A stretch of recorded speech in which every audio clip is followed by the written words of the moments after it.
Isang nakunawag mag-mass regularization program pero ginawa pa rin po natin dahil tumitindig tayo sa kung ano ang tingin natin ang tama. Kaya ginagawa po natin yan.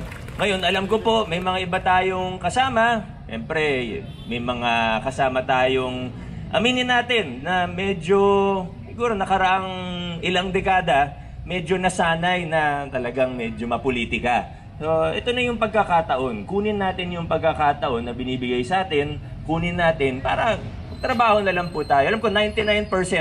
1% lang siguro yung kausap ko naman. Kasi yung 99%, karamihan po sa atin dito, lalo na ito, kayo ngayon, institutional sector. So, karamihan po ngayon dito, talagang trabaho lang naman ang hanap, ang habol.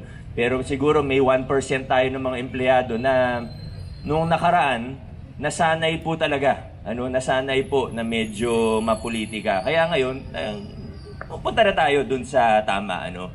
Ulitin ko po, hindi ako magsasawang ulit-ulitin. Kaya natin ginawa yung mass regularization program at iba pang mga reforma sa HR. Gusto po natin, bukod sa pagtataas ng antas ng ating pamahalaan, gusto natin ma-insulate sa politika dahil long term, nakikita natin na kapag excellent, kapag malayo sa politika ang ating birokrasya, ang ating civil service, ay mas magiging maganda po ito para sa ating pamahalaan. So kung pabor man sa akin o hindi po yan yung point. Hindi po yan yung point.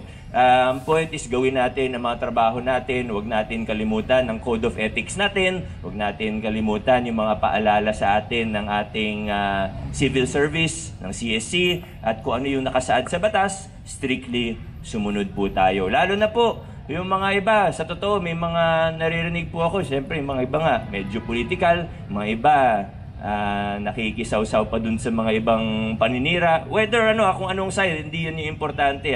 Pero ito lang po, isa lang pong sasabihin ko. Isang beses ko lang sasabihin to dito.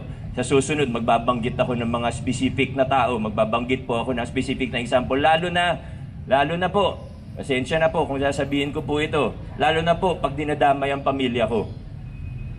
Ako politiko, kaya tinatanggap ko yan. Mali pa rin, mali manira ng kahit sino. Pero bilang politiko, kahit papano tinatanggap ko yan. Pero pag dinamay niyo ang pamilya ko, dito mismo sa flag raising ceremony, babanggitin ko po isa-isa ang mga pangalan po ng gumagawa.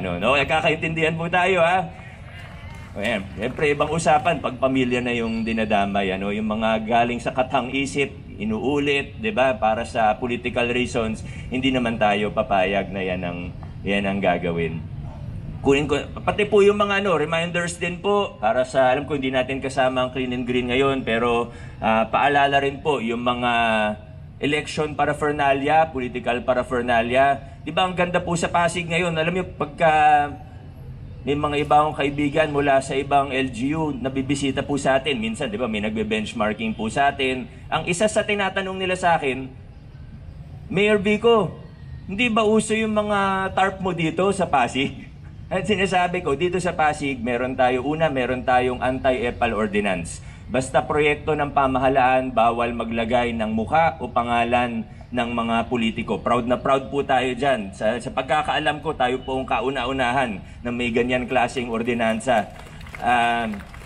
Pero kahit hindi po dun sa mga project ng gobyerno, sa totoo, hindi na rin po uso kahit naman sa barangay. Siguro may makikita ka pa isa-isa. Meron pa rin naman, hindi ko naman sinasabi na totally bawal maglagay ng tarp. Kung may announcement talaga, hindi naman masama yun.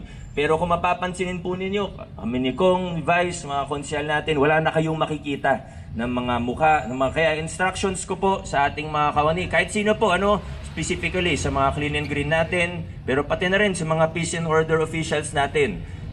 Para po manatili, balanse po tayo, kahit tarp ko, kung may makita kayo, tanggalin ninyo. Kasi wala pa naman pong campaign period. Pag campaign period, pag private, okay lang. Pero pag sa public places, ganun pa rin po. Sa mga kable, sa mga poste, public places, bawal po yan. Kaya i-enforce natin, gawin natin maayos ang takbo ng dito sa lungsod ng Pasig hanggang campaign period. So meron kayong instruction ko na yan po, pag may nakita kayo mga tarp, pati sa kapulisan natin, lalo na sa mga schools, Yan, yung gusto natin mga kabataan na turuan na natin ng tama. Habang bata pa lang sila, hindi na yung nasasanay na, di ba? Dati pagka sa bungad ng school, grabe yung mga tarp. Naalala po ninyo, di ba? Ngayon, wala nang ganun, i-maintain na po natin. So yan po instructions ko sa mga kasama natin para na rin po sa ating mga kapulisan. Last but not the least, para hindi na rin po ako bumati ulit mamaya, nais kong i-congratulate una ang ating mga SPES out of school youth beneficiaries. Natin po yung mga SPES OSY natin,